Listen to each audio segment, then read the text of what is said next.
All right, I guess we're live.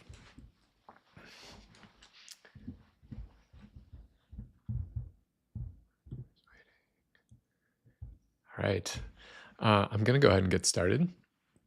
So welcome to Philosophy Hour with Philosophy for Everyday Life. I'm Jimmy. If this is your first time joining, welcome. I'm glad to have you here. Just a little background on me if you're not familiar with this channel or what I'm doing here. In a former life, I was a college professor and a student in ethics and religion and philosophy. And this channel is an attempt to bring some of the work I was doing there to a somewhat different audience. And these live streams are basically a way of hosting a sort of live virtual class. So that's the basic premise here. Just checking on the status here. Everything looks good.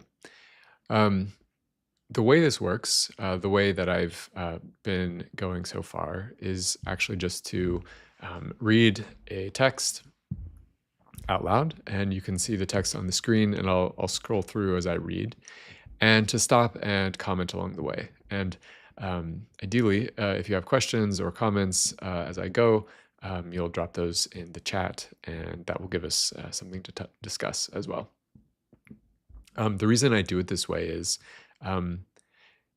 there's lots of material out there that will tell you about a particular author and maybe give you some general ideas.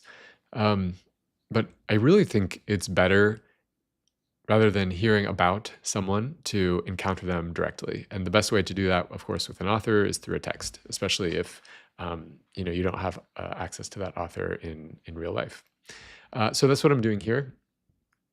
The idea, the other benefit of reading the text is some of these texts by an author, like the one we're going to look at today, are difficult to understand. They can be difficult to access, difficult to find your way into if you're not familiar with some of the ideas already or with the mode of writing. Academic writing, philosophical writing, social theory, especially in translation. This book that we're going to look at was written in French. Can be quite difficult to access. So by actually getting into the text, by reading it out loud, and by going slowly enough to actually vocalize what's happening in the text, that gives us the ability to access it, I think, more intimately in a way. And also, questions come up along the way, and it allows us to move slowly enough that we can actually engage with those questions. So this specific text is The Practice of Everyday Life by Michel de Certeau. De Certeau, I believe, passed away in the 80s. So he was active 40s, 50s, 60s, 70s, 80s, sort of when he was active writing. He was a French scholar. He was also a Jesuit priest. I think I read this on Wikipedia, or maybe in an introduction to his thought. Someone said they weren't sure whether de Certeau died a believer, but he certainly died a Jesuit. So for what that's worth, it's an interesting tidbit about him. I like this text because, for me, it illustrates really the theme of this channel, which is philosophy for everyday life. And I draw this idea of everyday life from de Certeau. It's the idea of philosophy as a practice, as a way of cultivating freedom, autonomy, dignity, in opposition to forces that want to keep us down. I mean, in a nutshell, I think philosophy can be a tool for this. It doesn't always, and it hasn't always been. It isn't necessarily a tool like that, but it can be. And I think if we view philosophy as a practice, as something that we use to structure the way we go about our day-to-day lives, I think it has that potential. The other source for this idea is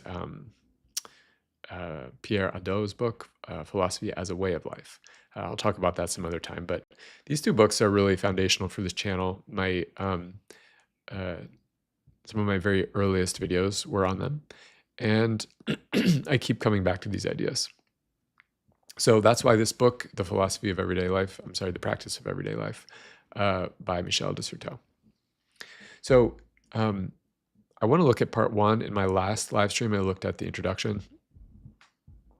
Part one consists of 3 chapters, actually. And so rather than reading every single page or paragraph of these chapters, my plan is to hit some highlights. I really want to get to chapter 3 because that's where de Certeau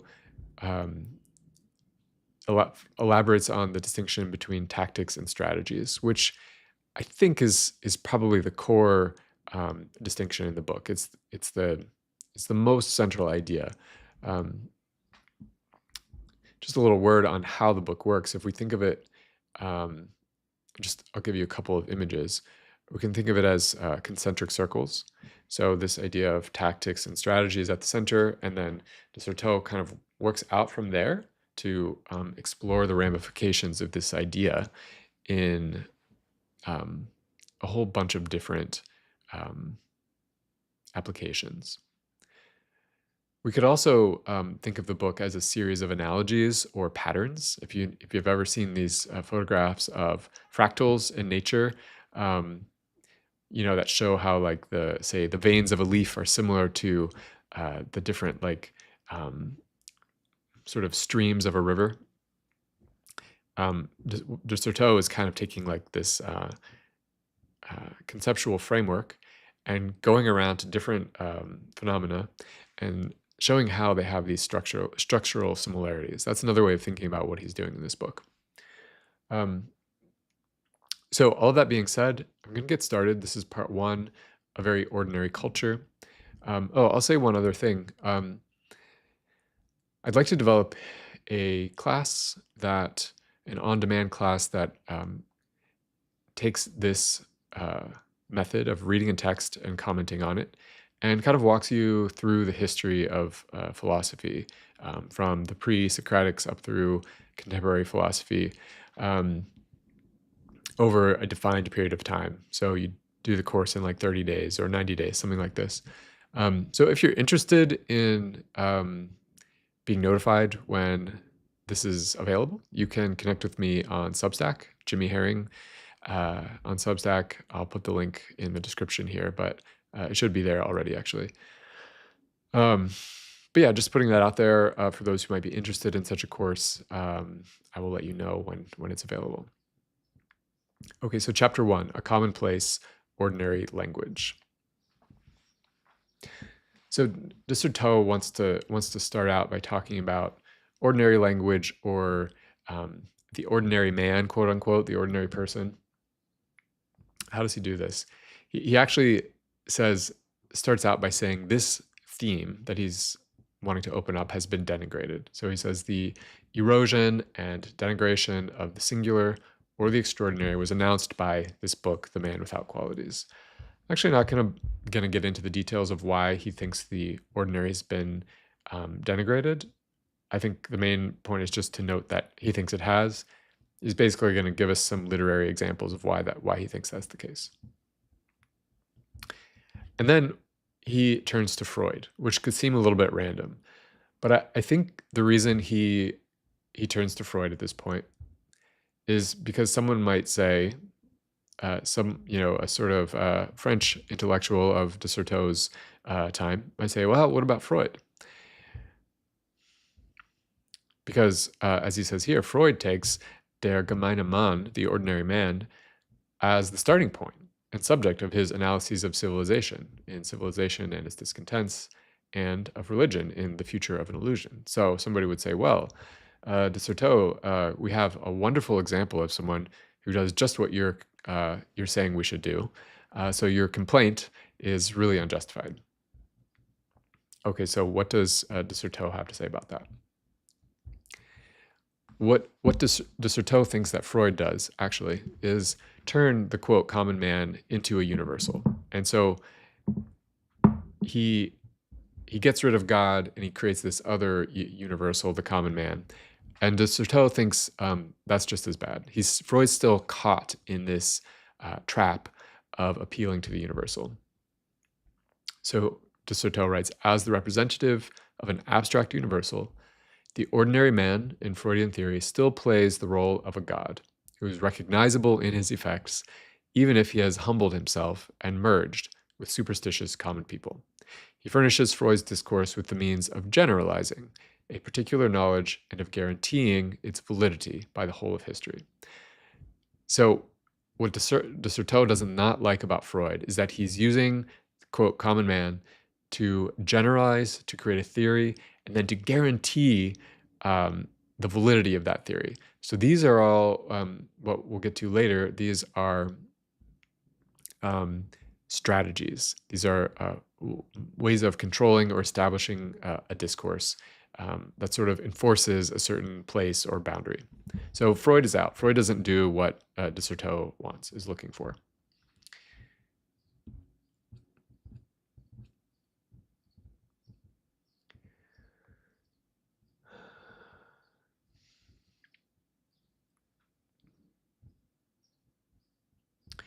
I'm going to skip to this next section, the expert and the philosopher.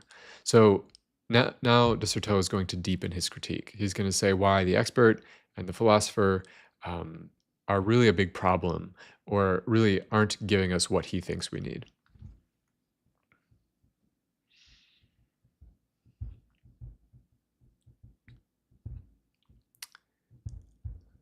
So what are the expert and the philosopher? In the expert, competence is transmuted into social authority. So the expert isn't just someone who knows a lot, but someone who has a certain type of social authority based on this knowledge that they supposedly have. In the philosopher, ordinary questions become a skeptical principle in a technical field. So the philosopher takes things that are from ordinary life, like how do you know that's true?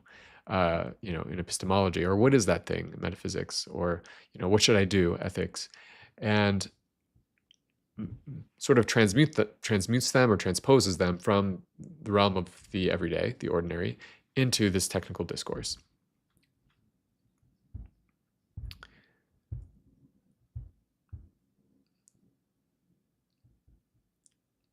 This can be skipped. Now, did we want to talk about this? Yeah. Okay. So he wants to talk about the expert a little bit more. The expert is growing more common in this society to the point of becoming its generalized figure. So experts everywhere. That still seems to be true in a way. Distended between the exigency of a growing specialization and that of a community that has become a communication that has become all the more necessary. So the expert has these two things, getting more and more specialized in terms of special expert knowledge of a field, and needing to communicate that to others. So he blots out, in a certain way, replaces the philosopher, formerly the specialist of the universal, but his success is not so terribly spectacular. In the expert, the productivist law that requires a specific assignment, the condition of efficiency, that is, it's more efficient if each person, each expert specializes to a higher and higher degree. So that's the productivist law. And the social law that requires circulation, the form of exchange, enter into contradiction. Why is that? Because the more expert you become, the less capable you become of communicating the results of your expertise to other fields or to a general audience. To be sure, a specialist is more and more often driven also to be an expert. That is, an interpreter and translator of his competence for other fields. So he thinks there's a contradiction there. And here's the critical result or implication of that. Since he cannot limit himself to talking about what he knows, because this requirement for translation and communication, the expert pronounces on the basis of the place that his specialty has won for him. So place is, for de Certeau, a key marker of a strategy, this way of operating that is related to power. So the expert moves from being someone who can speak to a very specific domain of knowledge, which is true in a way, but gets pulled into this broader realm of being a quote authority, and then speaking about all kinds of things that the expert actually doesn't know about. I don't want to criticize any specific person, but if you think about some of the folks on YouTube who started out with expertise in a certain area and have then become generalized authority figures who can supposedly speak on any topic. There was some commotion about this debate that Jordan Peterson had with a bunch of atheists or non-believers of some kind. And, Jordan Peterson is a psychologist. He's not a theologian. He's not a philosopher.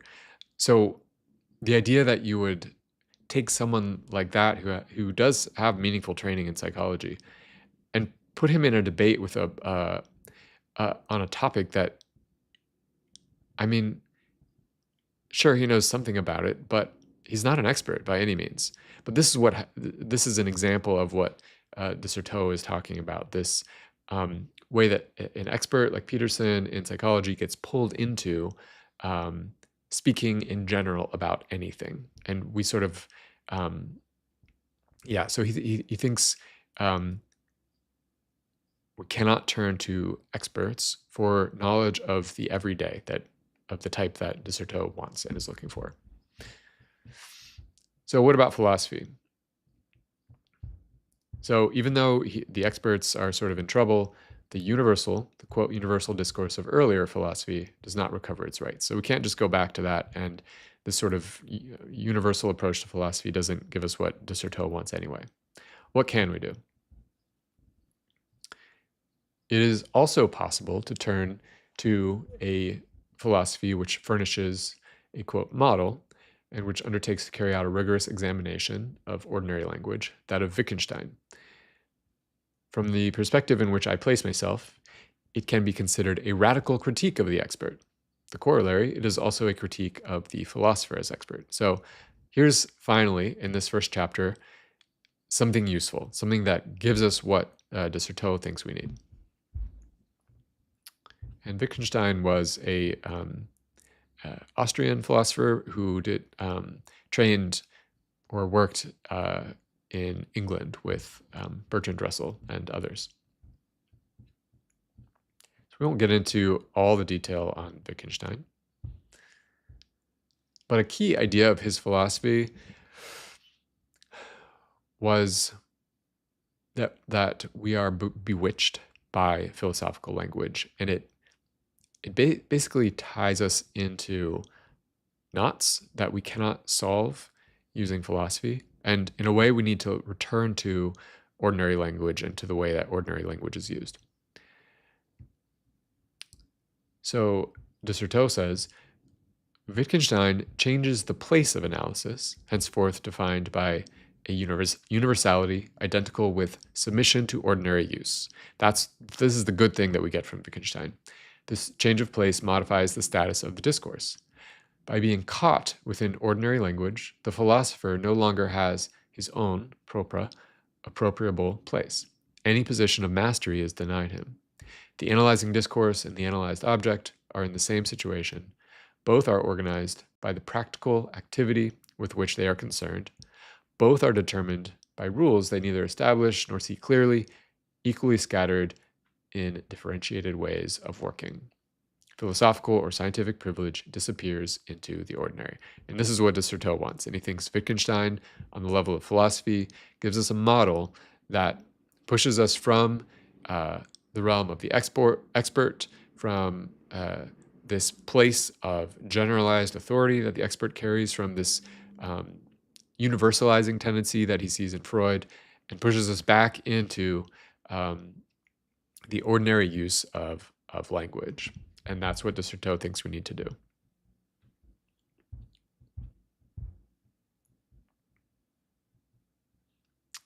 So he writes, unlike the expert's discourse, Wittgenstein's does not profit from knowledge by exchanging it against the right to speak in its name. He retains its exactingness, but not its mastery. So he thinks the expert exchanges knowledge for the right to speak in its name. This is the, what I was just mentioning about this Jordan Peterson debate. He got to a place of expertise and knowledge. Then he exchanges, in a way, the knowledge for the right to speak in the name of knowledge. And he says, Wittgenstein does not do that. He retains the exactingness. He retains the discipline, but refuses the claim to mastery or authority or expertise. By these characteristics, Wittgenstein's fragmented and rigorous body of work seems to provide a philosophical blueprint for a contemporary science of the ordinary. And if you remember from the very beginning, he said there has been a denigration of the ordinary. And he says Wittgenstein gives us a model for recovering that. Without going into the details of its theses, we must compare this model, taken as a theoretical hypothesis, with positive contributions of the human sciences, sociology, ethnology, history, etc., to the knowledge of ordinary culture. So Wittgenstein gives us a model from philosophy. Now he wants to look at whether we can get any other models from other disciplines in the social sciences or human sciences. So chapter 2, popular cultures, ordinary language.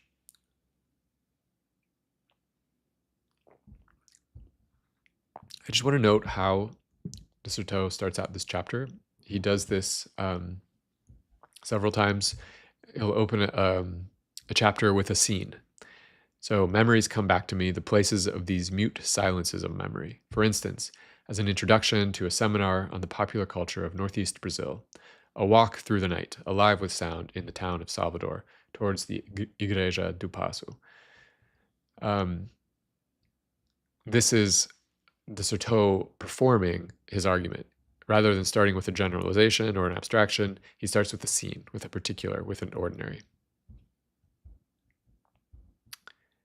And then he gives us an example of what he's looking for. The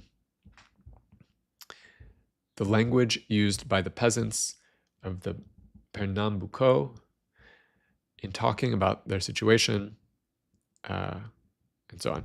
The detail actually doesn't matter a lot. What he's talking about is, or the purpose of the example is this subversion from within of a sort of established power structure.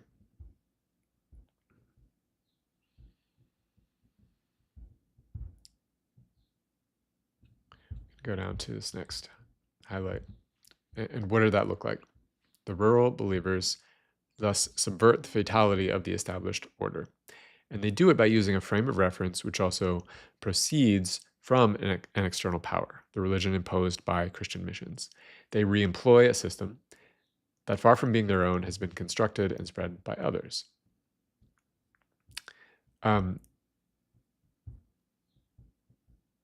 So now I'm doing what Certeau doesn't want me to do, which is taking an abstraction from the details that he's providing.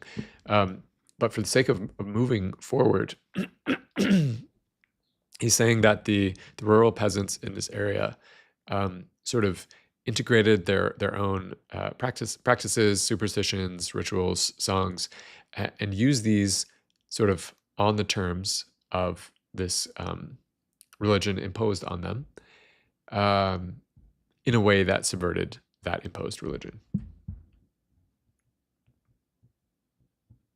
So more generally, a way of using, and if you remember from the introduction, he talks about users. That's what he wants to thematize in the book.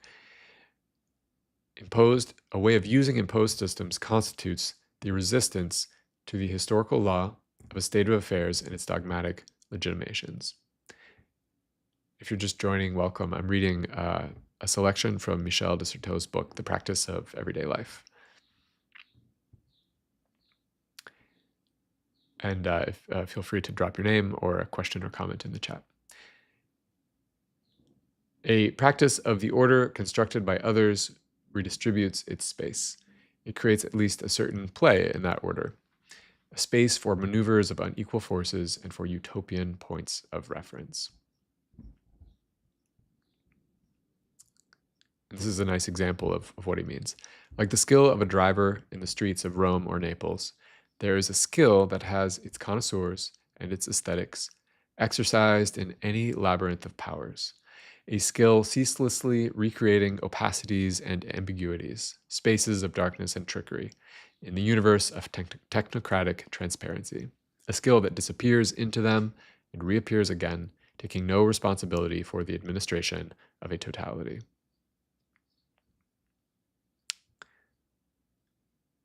So rather than attempting to impose an order or structure from the top down, there's this skill, like a taxi driver, of responding, coming in, acting, disappearing. The image that's coming to my mind actually is something like Batman. Rather than attempting to manage and operate, Gotham City's crime situation from the top down. He comes in, strikes, disappears. It's something like that.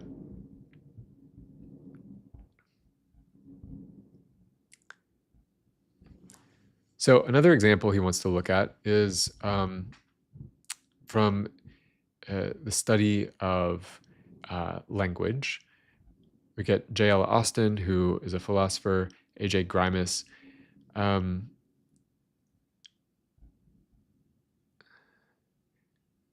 This idea of semiology, the study of signs.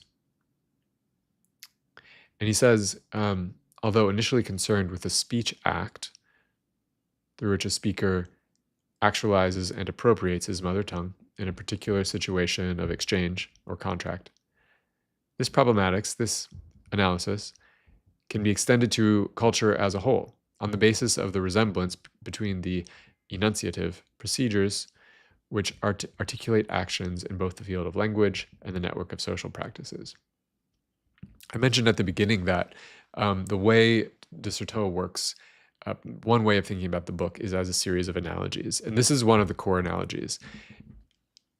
The way that people enunciate or use language is a basic analogy in de Certeau's framework for the way that people perform tactics on the terrain of power or in opposition to strategies. And I'll get to those terms again shortly. So an example is the proverb, a short, pithy saying. So one approach to studying proverbs, de Certeau says, involves first isolating them and then collecting them, as Arne or Propp did for folktales. So we could come up with a long list of proverbs. The drawback of this method, which is at the same time the condition of its success, is that it extracts the documents from their historical context and eliminates the operations of speakers in particular situations of time, place, and competition. So de Certeau is he's still driving us back to the everyday, the ordinary, the use, the modes of operation that are available. Everyday linguistic practices, as well as the space of their tactics, have to be ignored in order for the scientific practices to be able to operate in their own field. The innumerable tricks of bringing in a proverb at just the right moment and with a particular interlocutor are thus not taken into account. So he says, you're not going to get what I'm looking for by going around collecting all the proverbs that people use and putting them in a book. You have to understand how it is that people use these in real life.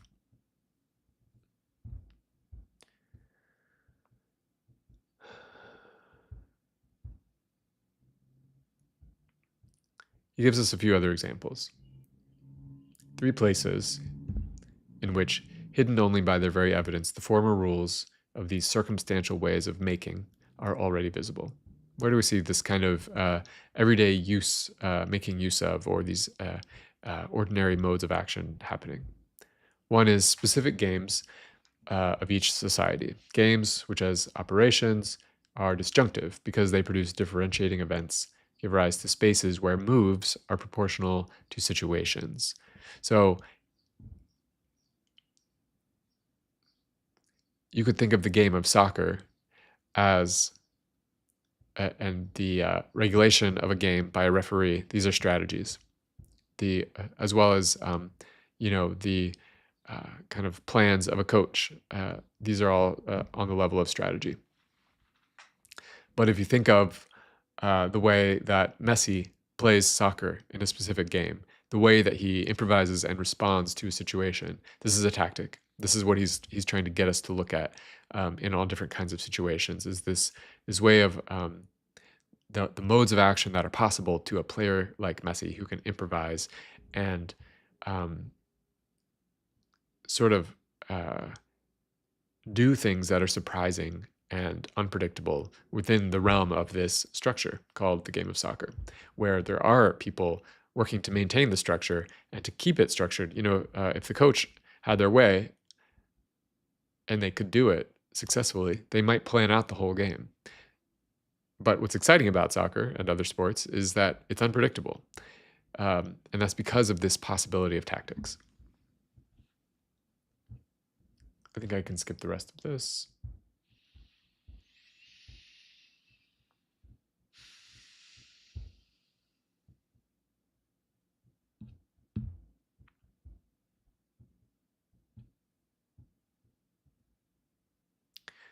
He now moves into the realm of economics. This idea of la peruque.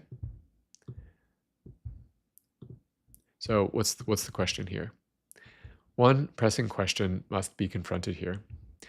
If one does not expect a revolution to transform the laws of society, of history, how is it possible to foil here and now the social hierarchization which organizes scientific work on popular cultures and repeats itself in that work? So if we're not expecting a revolution to bring about justice and equality, what can we do in the meantime?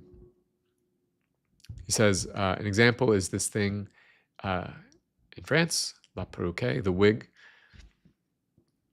which is the worker's own work disguised as work for his employer. It differs from pilfering in that nothing of material value is stolen. It differs from absenteeism in that the worker is officially on the job. La peruque may be as simple a matter as a secretary's writing a love letter on company time, or as complex as a cabinet maker's borrowing a lathe to make a piece of furniture for his living room. Under different names in different countries, this phenomenon is becoming more and more general. Accused of stealing or turning material to his own ends and using the machines for his own profit, the worker who indulges la peruque actually diverts time, not goods, since he uses only scraps. In the very place where the machine he must serve reigns supreme, he cunningly takes pleasure in finding a way to create gratuitous products, whose sole purpose is to signify his own capabilities through his work, and to confirm his solidarity with other workers or his family through spending his time in this way. So this is a tactic on the economic level.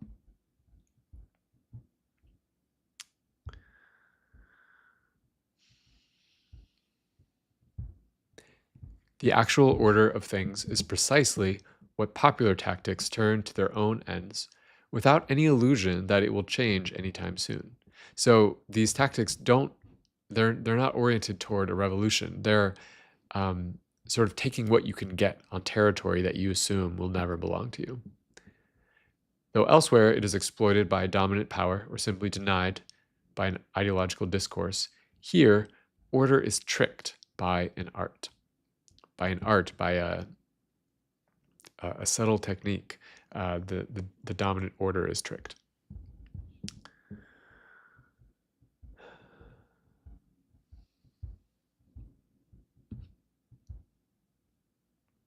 I believe this is the end of this chapter.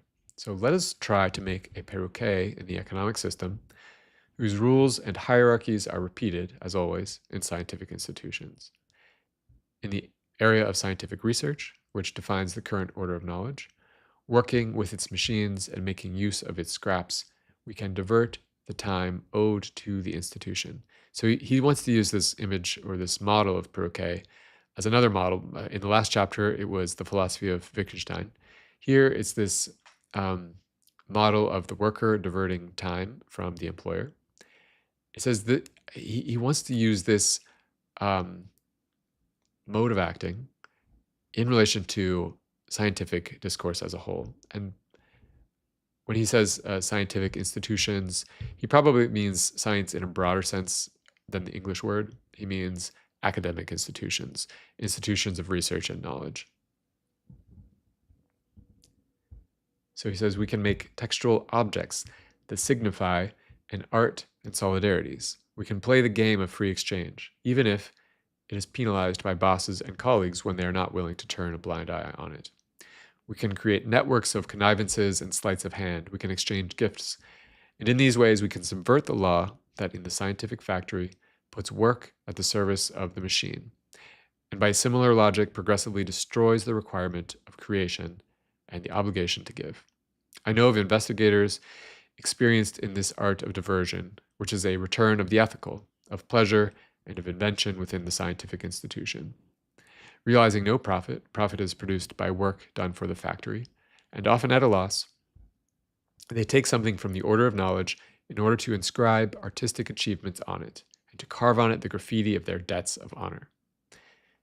To deal with everyday tactics in this way would be to practice an ordinary art, to find oneself in the common situation, and to make a kind of perroquet of writing itself. I think this is what de Certeau is trying to do with this book.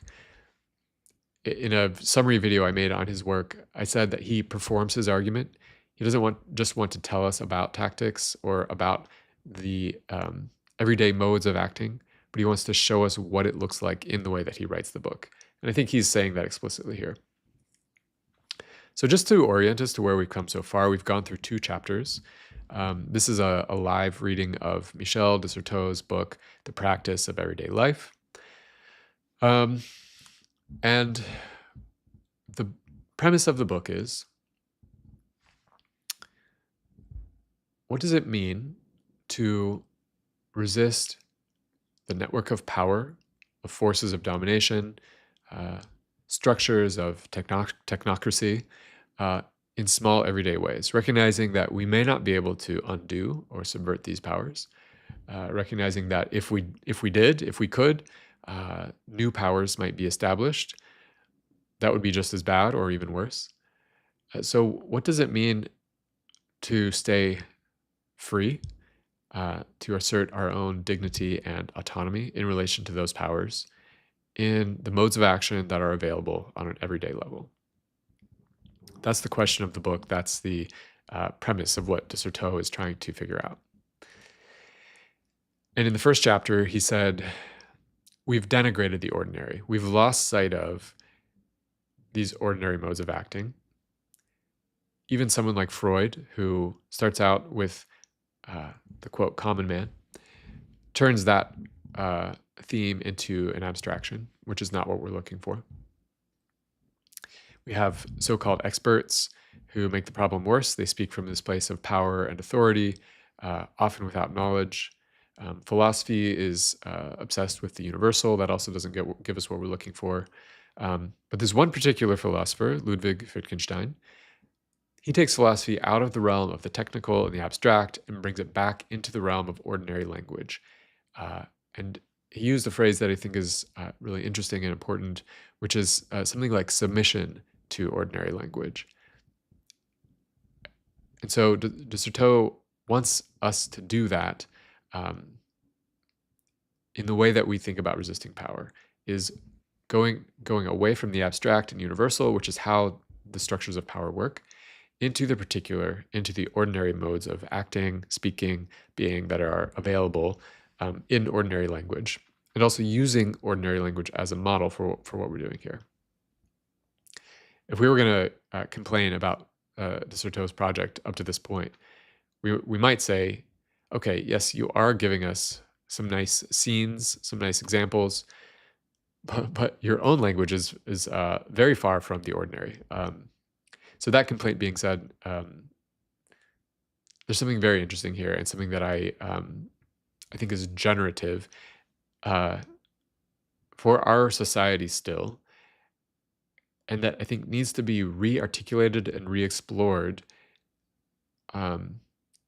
given where we stand with contemporary technology, with things like YouTube, with things like AI, um, with increasing surveillance, with big data, um, the potential for surveillance, for the exercise of power, has only intensified since de Certeau wrote this book about 50 years ago.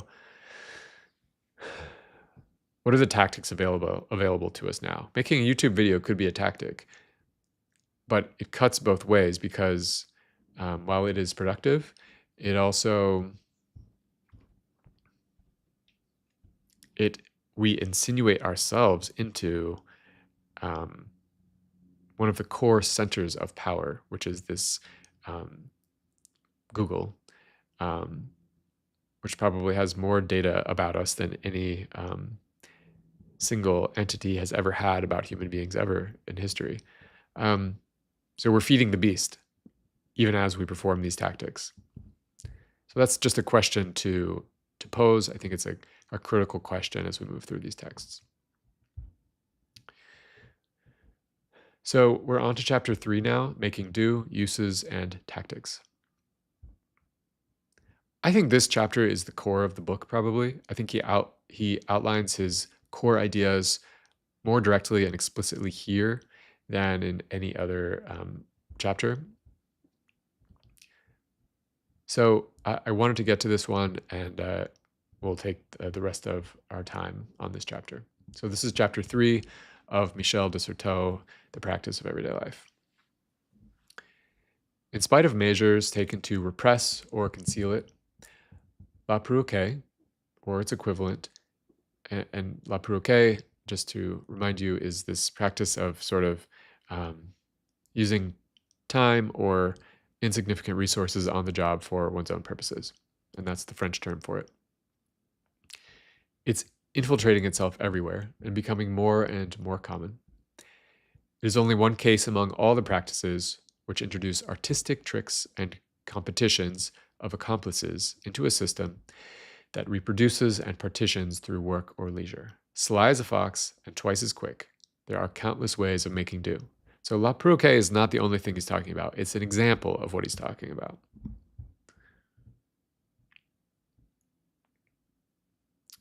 A distinction is required other than the one that distributes behaviors according to their place of work or leisure, and qualifies them thus by the fact that they are located on one or another square of the social checkerboard, in the office, in the workshop, or at the movies.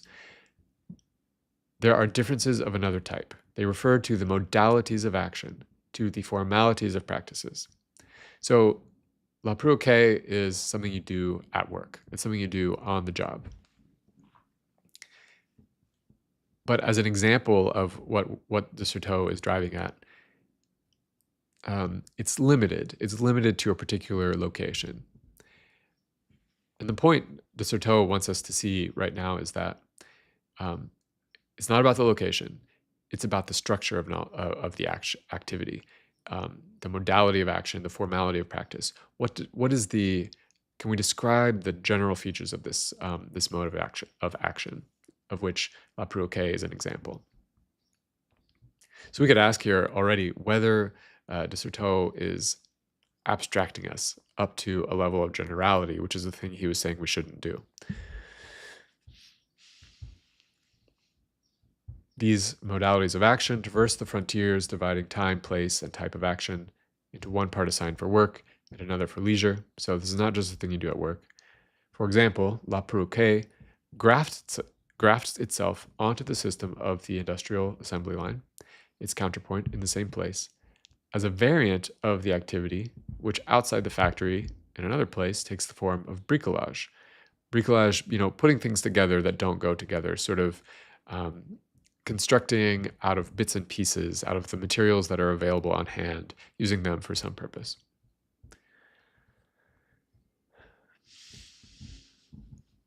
Although they remain dependent on the possibilities offered by circumstances, these transverse tactics, keyword, do not obey the law of the place, for they are not defined or identified by it. In this respect, they are not any more localizable than the technocratic and scriptural strategies that seek to create places in conformity with abstract models. But what distinguishes them at the same time concerns the types of operations and the role of spaces. Strategies are able to produce, tabulate, and impose these spaces when those operations take place, whereas tactics can only use, manipulate, and divert these spaces. So I'm 45 minutes in, more or less. If you don't remember anything else from what we've read so far, remember this. This is the fundamental distinction of the book. Strategies produce, tabulate, and impose spaces where operations take place. Tactics can only use, manipulate, and divert spaces. We're going to expand on that idea.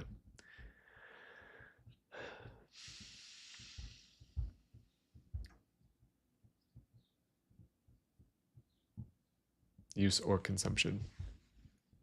In the wake of the many remarkable works that have analyzed cultural products, the system of production, the geography of their distribution, and the situation of consumers in that geography, it seems possible to consider these products no longer merely as data on the basis of which statistical tabulations of their circulation can be drawn up, or the economic functioning of their diffusion understood, but also as parts of the repertory with which users carry out operations of their own. A very long sentence, but we have this apparatus of cultural production, people producing content. But what about the way that consumers of that content use it? Henceforth, these facts are no longer the data of our calculations, but rather the lexicon of users' practices. So the material, the cultural production, is a lexicon, a language that consumers, users, can involve in their practices in some fashion. Thus, once the images broadcast by television and the time spent in front of the TV set have been analyzed, it remains to be asked what the consumer makes of these images and during these hours.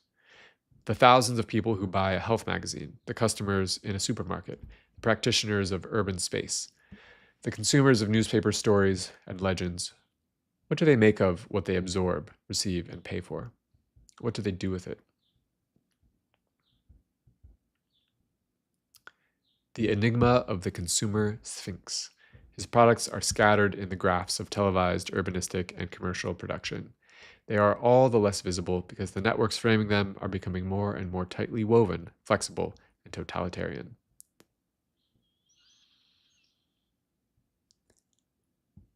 This is an interesting bit for us to consider at this historical juncture. The child still scrawls and daubs on his school books. Even if he is punished for this crime, he has made a space for himself and signs his existence as an author on it. The television viewer cannot write anything on the screen of his set. And that's changing. Actually, now we can take the material that we see on television, on YouTube, wherever it might be, and turn it into something which we then send back out into the world.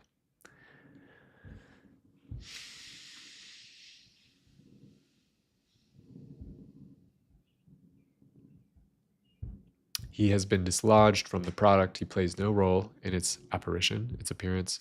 He loses his author's rights and becomes, or so it seems, a pure receiver, the mirror of a multiform and narcissistic actor. Pushed to the limit, he would be the image of appliances that no longer need him in order to produce themselves, the reproduction of a celibate machine.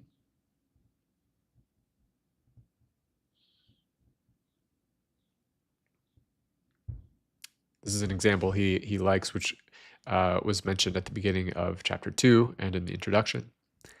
The cautious yet fundamental inversions brought about by consumption in other societies have long been studied. Thus, the spectacular victory of Spanish colonization over the indigenous Indian cultures was diverted from its intended aims by the use made of it.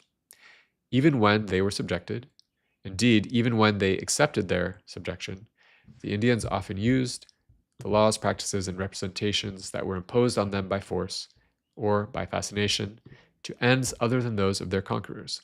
This is a tactic. They made something else out of them. They subverted them from within, not by rejecting them or by transforming them, though that occurred as well, but by many different ways of using them in the service of rules, customs, or convictions foreign to the colonization which they could not escape. They metaphorized the dominant order. They made it function in another register. They remained other within the system which they assimilated and which assimilated them externally. They diverted it without leaving it. Procedures of consumption maintained their difference in the very space that the occupier was organizing. This is, in a nutshell, this is what de Certeau means by a tactic. Okay, so use must thus be analyzed in itself. What is it when these indigenous populations were using the Spanish colonizers'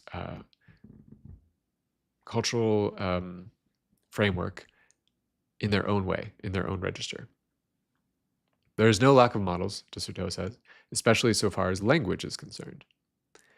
Language is indeed the privileged terrain on which to discern the formal rules proper to such practices. So if we want to understand how tactics work, the best framework or the best model for thinking about what's going on with a tactic is language. Gilbert Ryle, borrowing Saussure's distinction between langue, a system, and parole, an act. And langue means language, parole means speech. So language is the abstract set of possibilities that you might put in a grammar or a dictionary. It's the theoretical description of a language, and it is something that holds across time. Parole is speech, and this is how speakers make use of language in a specific time. So Saussure, the founder of modern linguistics, makes this distinction, and Gilbert Ryle, borrowing Saussure's distinction, compared the former, langue, to a fund of capital, and the latter to the operations it makes possible. On the one hand, a stock of materials, on the other, transactions and uses. In the case of consumption, one could almost say that production furnishes the capital, and that users, like renters, acquire the right to operate on and with this fund without owning it. But the comparison is valid only for the relation between the knowledge of a language and its speech acts. Okay, this paragraph is a little abstract, but it's important.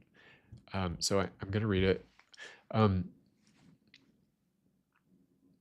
So we're going to return to inquiries which have illuminated a whole region of everyday practices, the use of language.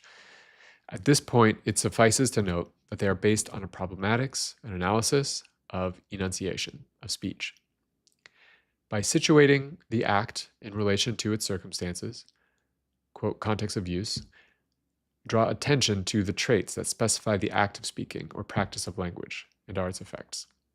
He really wants us to understand the structure of the act of speech in relation to this abstraction of a language as a system. Enunciation furnishes a model of these characteristics, but they can also be discovered in the relation that other practices, walking, residing, so we're going to get to other examples, entertain with non-linguistic systems. Okay, so here's the structure. Here are the features of enunciation that he's been driving toward these 3 chapters. Enunciation presupposes 1, a realization of the linguistic system through a speech act that actualizes some of its potential.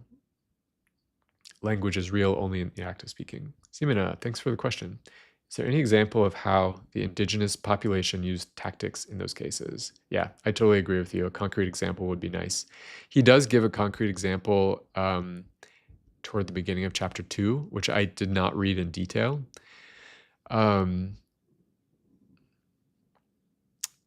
Because honestly, like it's kind of hard to extract the details from it. It's a little confusing. I'll give you an example though that just jumps to my mind. If you go to a lot of parts of Latin America, you'll find places, and these are the examples that he's talking about, or it's the sort of general geographical area he's talking about. You'll find places where you have these Catholic churches, often large, beautiful, ornate, beautiful Catholic churches, and you go in and you see Catholicism. But if you look at the practice of Catholicism there, you realize that insinuated into it are all of these sort of indigenous forms of spirituality that were there previously. Those practices had to go underground, so to speak. They couldn't be sort of at the center of the way that they were previously. But rather than just going away, they enter into the terrain that was imposed and use the resources of that terrain for their own purposes. We could still get a lot more specific. It'd probably be nice to, like, say, look at a specific practice. But that's about the best I can give you right at the moment. Thanks for the question.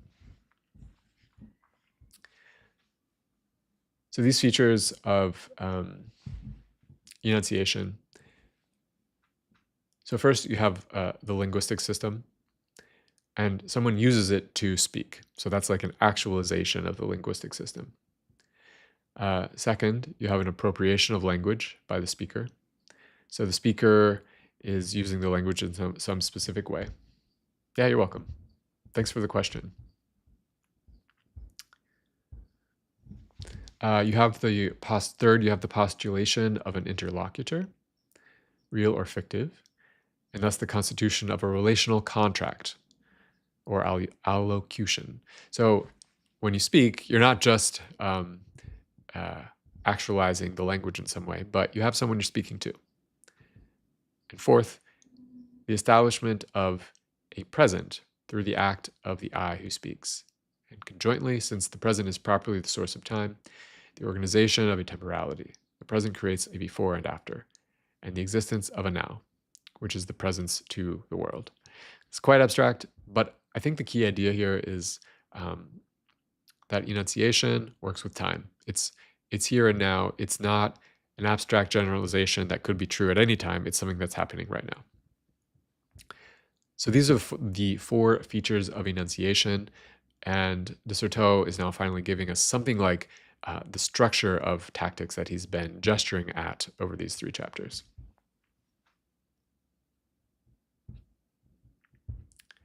Okay, so strategies and tactics.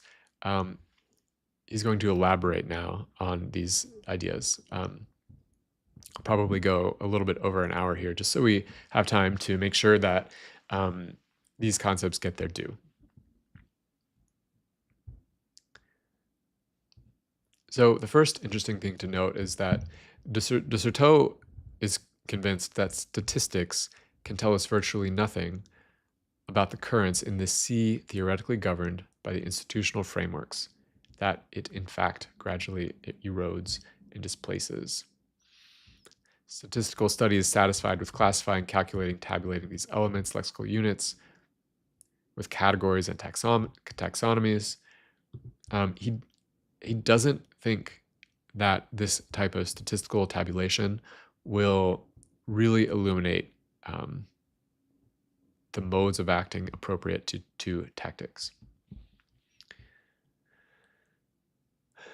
It can only grasp the material used by consumer practices and not the formality proper to these practices, their surreptitious and guileful movement, that is the very activity of making do.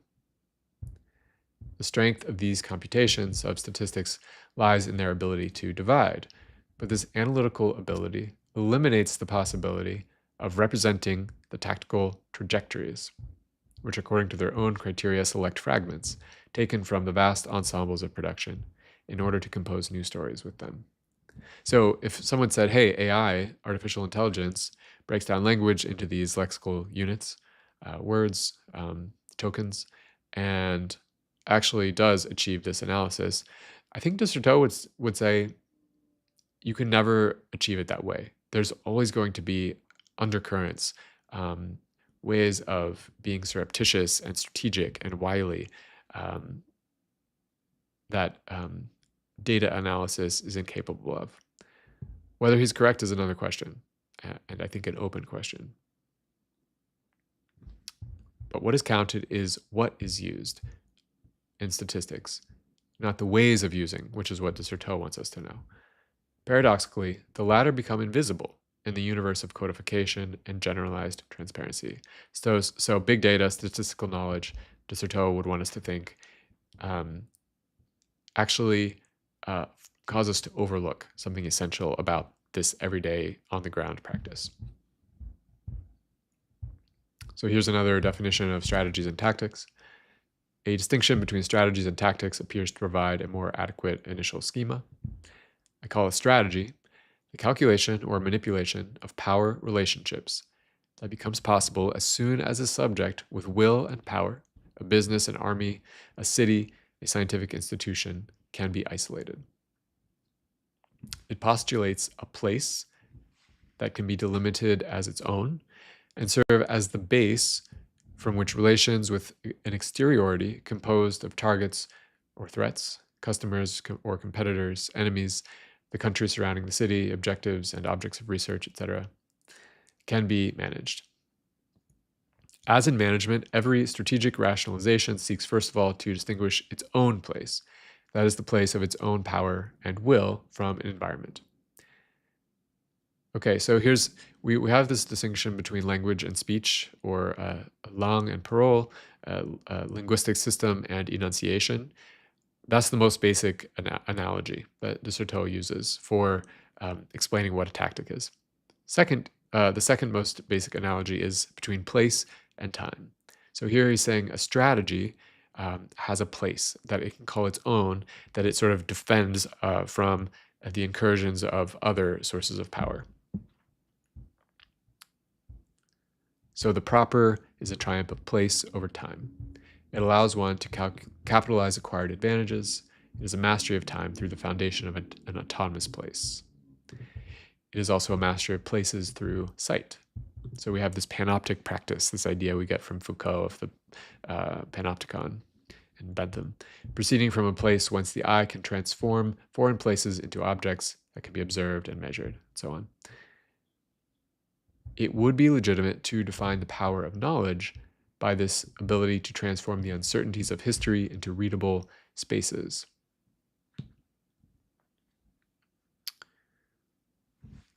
In other words, a certain power is the precondition of this knowledge and not merely its effect or its attribute. So knowledge doesn't just produce power, knowledge also is dependent on prior structures of power for its production. In contrast with a strategy, whose successive shapes introduce a certain play into this formal schema, and whose link with a particular historical configuration of rationality should also be clarified. A tactic is a calculated action determined by the absence of a proper locus. So tactics have no proper place that belongs to them uniquely.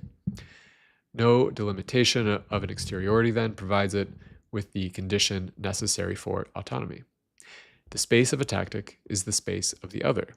It's not proper to the propra, as he says earlier. Thus, it must play on and with a terrain imposed on it and organized by the law of a foreign power.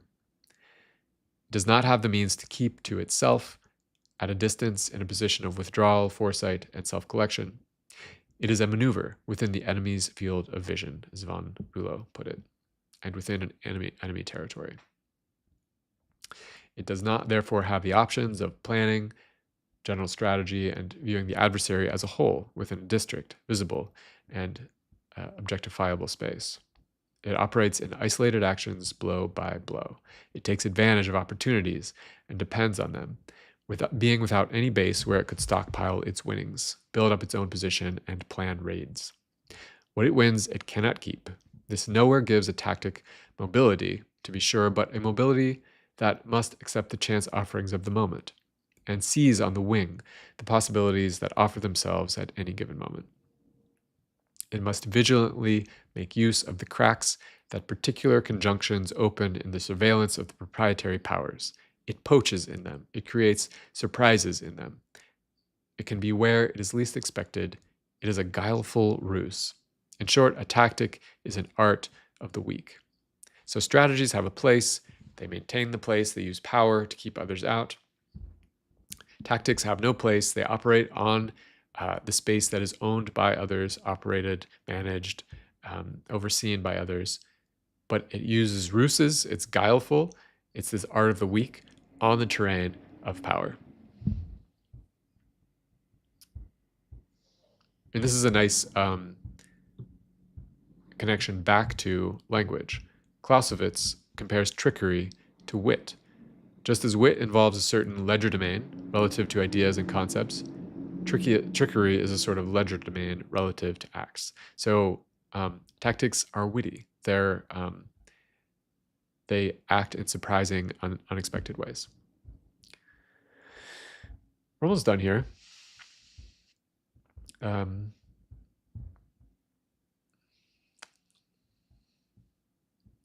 These are a couple of just final key sentences to make sure that this idea of tactics and strategies is really clear.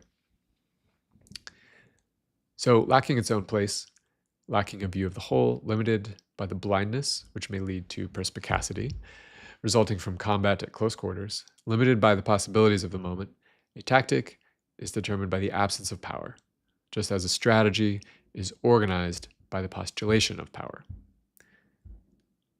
From this point of view, the dialectic of a tactic may be illuminated by the ancient art of sophistic. Sophism or sophists were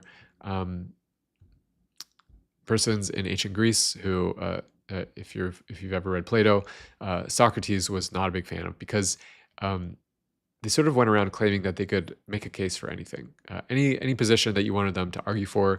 They would show you how to make an argument for it. Whereas Socrates and at least Plato was very much interested in, no, I want to know the truth. What's the truth? So de Certeau is saying tactics are sophistic. They play, they undermine arguments, they work against any established position. So as the author of a great strategic system, Aristotle is a strategist, was already very interested in the procedures of this enemy, which perverted, as he saw, the order of truth. Yeah, it is a matter, Korak said, of making the worse argument seem the better. That's what sophists would do. In its paradoxical conclusion, this formula delineates the relationship of forces that is the starting point for an intellectual creativity, as persistent as it is subtle, tireless, ready for every opportunity, scattered over the terrain of the dominant order, and foreign to the rules laid down and imposed by a rationality founded on established rights in property. In sum, strategies are actions thanks to the establishment of a place of power, the property of a proper, elaborate theoretical places, systems, and totalizing discourses, capable of articulating an ensemble of physical places in which forces are distributed. They combine these three types of places and seek to master each by means of the others. They thus privilege spatial relationships. So remember, strategy is associated with space.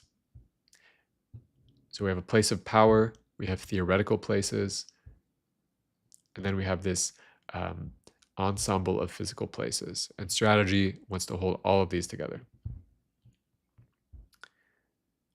Tactics are procedures that gain validity in relation to the pertinence they lend to time, to the circumstances which the precise instant of an intervention transforms into a favorable situation, to the rapidity of the movements that change the organization of a space, to the relations among successive moments in an action, to the possible intersections of durations and heterogeneous rhythms, etc. Strategies pin their hopes on the resistance that the establishment of a place offers to the erosion of time. Tactics on a clever utilization of time, of the opportunities it presents, and also of the play that it introduces into the foundations of power. Tactics wait for the right moment. They wait for the moment to strike. Strategies try to set up a place that resists the incursion of time.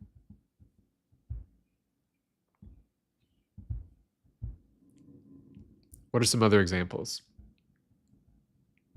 Dwelling, moving about, speaking, reading, shopping, cooking are activities that seem to correspond to the characteristics of tactical ruses and surprises, clever tricks of the weak within the order established by the strong, an art of putting one over on the adversary on his own turf, hunter's tricks, maneuverable polymorph mobilities, jubilant, poetic, and warlike discoveries. These tactics present, in fact, a curious analogy and a sort of immemorial link to the simulations, tricks, and disguises that certain fishes or plants execute with extraordinary virtuosity. There's an evolutionary prehistory to tactics.